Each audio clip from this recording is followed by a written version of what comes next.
100-cü insan. 100-cü uluu insan bizdin ümmet köptөн beri kütüp жаткан insan. Ал ислам дындагын кайрадан кайтара турган insan. Балким, бул insan Хажар сыяктуу аял кишидир. Абу Убайда ибн Амир аль-Жаррах сыяктуу бир жигиттир. Ал Талха аль-Хайр жана Мухаммад аль-Фатих сыяктуу жаш жигиттир. Же Пири Рейс жана Ибн Ташфиндердей улгайган инсандыр. Балким, Аңгек ээлери икаясындагы жаш баатыр же Ибн Аввамдай жаш баладыр. Биз күтүп жаткан инсан Харун Рашиддей ак жүздүү же Нуруддин Зангидей кара тору же болбосо Зомбидей кара терилүү же Тарик ибн Зияд сыяктуу ак жумалдыр. Балким, Лапу сыяктуу азиат, Негустай эфиоп, Ансельмо Турмеда сыяктуу европеид же Малькольм Икстей болуп америкалыктыр. Балким, бул мусулман баатыры Абу Бакр ибн Амир аль-Лемтунидей Бербер элинендир. Же Аллахтын элчиси саллаллаху алейхи вассаламга уруулаш болгон Кадисиядагы араб арстандары сыяктуу арстандыр. Балким, ал Муавия сыяктуу падыша, Абдуррахман Ибрахим ас-Суридей эмирдир. Абдуррахман ибн Ауфтай бай же Абу Хурайра сыяктуу кедейдир. Балким, бул Мухаммад алейхиссаламдын үммөтү күтүп турган улуу инсан Зухайр ибн Абу Сульма жана Каака ибн Амир ат-Тамими сыяктуу акындыр. Мүмкүн ал Захравидей хирург, Синан Пашадай инженер, Осман флотунун башкы кол башчысы Тургут Рейстей деңиз аскер баатыры, Ибн Фатлан сыяктуу саякатчы же байлыгын исламга сарптаган ийгиликтүү соодагер Усман ибн Аффан сыяктуу жоомарттыр. Балким, ал Кутуз жана Алпарсландардай түрк, Салман аль-Фарси жана Низам аль-Мулк ат-Тусидей перс же Салахуддин Аюбия сыяктуу күрттүр. Ал исламга кызмат кылууну Мусанна ибн Хариса аш-Шайбани жана Аль-Из ибн Абдуссалам сыяктуу кеч баштаган же Бухаридей эрте баштаган инсан болушу да мүмкүн. Балким, алар Барбарос агайындарындай экөө, Мутадагы 3 баатырдай 3-өө же улуу 4 имамдай 4-өөдүр. Балким, ал баатыр Умавилердин баатыры Абдуррахман ан-Насирдин гүлдөп турган заманындагы күндөрдө же Юсуф ибн Ташфин чыккан тайпалардын оор күндөрүндөй күндөрдө чыгаттыр. Биз күтүп жаткан Ан-Нуман ибн Мукаррин, Шейх Мухаммад ибн Абдул Вахаб жана Умар Мухтарлар сыяктуу бедуиндер же Констанций экинчидей болуп жогорку цивилизациялуудур.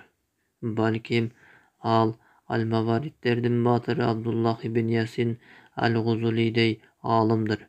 Халид ибн аль-Валиддей аскер башчыдыр же Зайд ибн аль-Хаттаб сыяктуу жөнөкөй жоокердир. Балким, ал Зайд ибн Амир ибн Нуфайлдай капыр чөйрөдө же Ибн Таймия сыяктуу диний чөйрөдө өскөн кишидир. Ислам үммөтү күтүп турган бул инсан христиандыкта жүргөндө Аллах инсап берип, ислам динин кабыл кылган Римдин улуу епископу Дагатырдай же италиялык Кылыч Али Паша сыяктуу инсандыр. Балким, ал Аллах Таалага чыныгы тооба кылган артта калган үчөө же динден кайтып кетип кайрадан келип теңдеши жок улуу мужахидке айланган Абдуллах ибн Саад ибн Абу ас-Сархтайдыр. Бул улуу инсан тарыхтын агымын өзгөрткөн Муса пайгамбардын апасындай улуу аял, салих күйөөсү бар Хадижа бинт Хувайлиддей, күйөөсү шайтандай болгон Асия же таптакыр күйөөсү болбогон Имрандын кызы Мариямдай бир аялдыр. Балким, ал Мухаммад алейхиссаламдын кызы, эр жүрөк Фатимадай жаш кыз, адамдарга динин үйрөткөн аалым аял, момундардын энеси Айшадай мугалимдир же Фираундун кызынын кызматчысындай бир кызматчы аялдыр. Ал уулу Аль-Фатихти эрдикке тарбиялаган Султан Мурат экинчидей атадыр.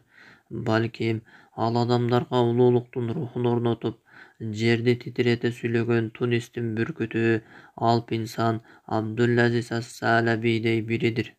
Биз күткөн баатыр Сефевилерди талкалаган улуу түрк баатыры Селим биринчи же тирүү легенда Сулайман Кануни сыяктуудур.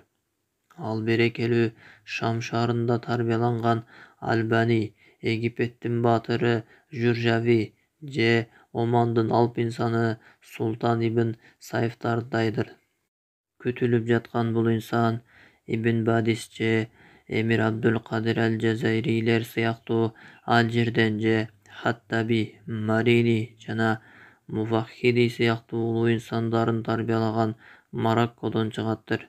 Балким ал Хусейн сыяктуу Курайш араптарынандыр.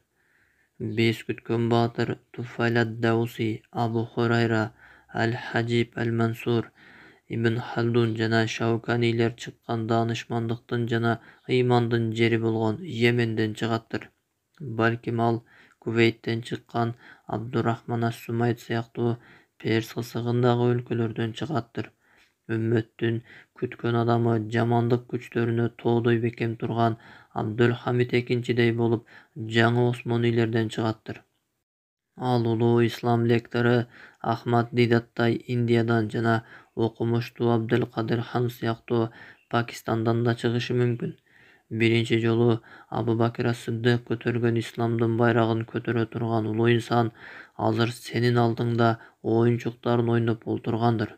Балким ал үммөттү бириктирген улуу жол башчы Хасан ибн Али же өмүрүн бул динге кызмат кылуу менен өткөргөн атасы Али ибн Абу Талиб сыяктуу улуу жол башчы же адилеттүү падыша Умар ибн Абдулазиздейдир. Анын ысымы Умар ибн аль-Хаттабтын ысымы сыяктуу дин душмандарын титирететтир. Же эр жүрөк Саад ибн Абу Ваккастай болуп, көптүгүнөн аягы көрүнбөгөн душмандын мизин кайтараттыр. Баары күтүп жаткан бул баатыр ислам динине Аль-Бара ибн Малик аль-Ансари жана башка ансарлардай болуп жардам береттир. Бул күтүлгөн баатыр сен да болушуң мүмкүн. Ооба сен, сага эмне тоскоол болуп жатат? Бул сенин уулуң же аялың болушу мүмкүн. Сенин таанышың же таптакыр бейтааныш адам да болушу мүмкүн. Ким болуусун чектөө зарыл эмес. Бул улуу үммөттүн даңкын жандандырууну кайтаруу ар бирибиздин мойнубузга жүктөлгөн милдет экенин билүү зарыл. Ислам үммөтүн. Ислам баары бир жеңишке жетет. Биз же бизден башкасы менен болсо да. Аллах Таала жеңүү үчүн бизге муктаж эмес, тескеринче биз муктажбыз. Бул нерсени кеч болуп кала электе түшүн, улуулардын кербенине кошул.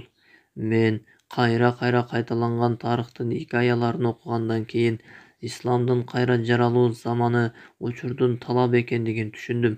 Аллах билүүчүрөөк.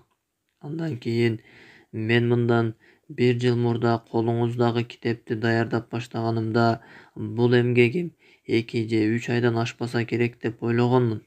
Китептин көлөмү 150 же 200 бет болот деп болжолдогон элем.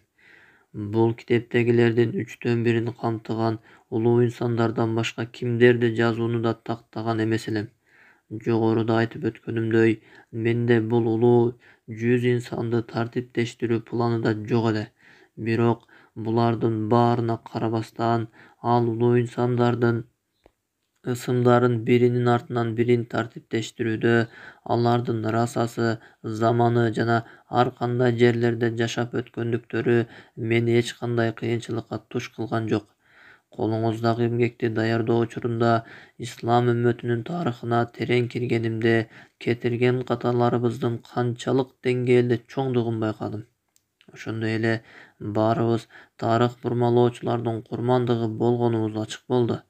Мухаддистер, хадис алымдары пайгамбарыбыз алейхиссаламдын сүннөтүнө арналган жарх ва ат-таъдил деген илимдин байрагын көтөргөнү менен ислам тарыхынын барактары дагы деле текшерүү жана тууралоону күтүп турат.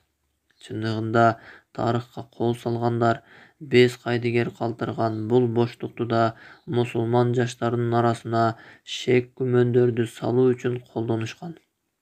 Ошол шек-күмөндөрдүн себеби менен колуңуздагы китептин ээсин да өз үммөтүнүн тарыхын жаман көргөндөрдөн болгонуна таң калбаңыз.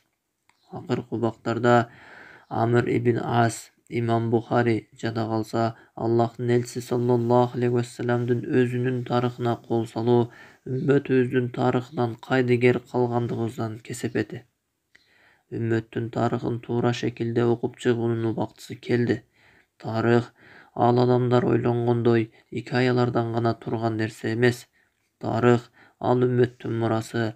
Эгер биз аны жоготсок, анда биз мурассыз калабыз. Ошондо биз, сиз экөөбүз чыккынчы тарых бурмалоочулардын бутасына айланабыз. Бул китептин акыркы чекитин коюудан мурда бир нерсени айтып коюуну туура көрдүм. Мен бул китептин материалдарын чогултуп жүргөнүмдө ислам үммөтүндө тарыхты акылга сыйбай турган деңгээлде өзгөртүп койгон белгисиз улуу инсандарды таптым. Бул улуу инсандардын тарыхы кандай болгон, алардын өмүр таржымалында кандай тарыхый сырлар бар?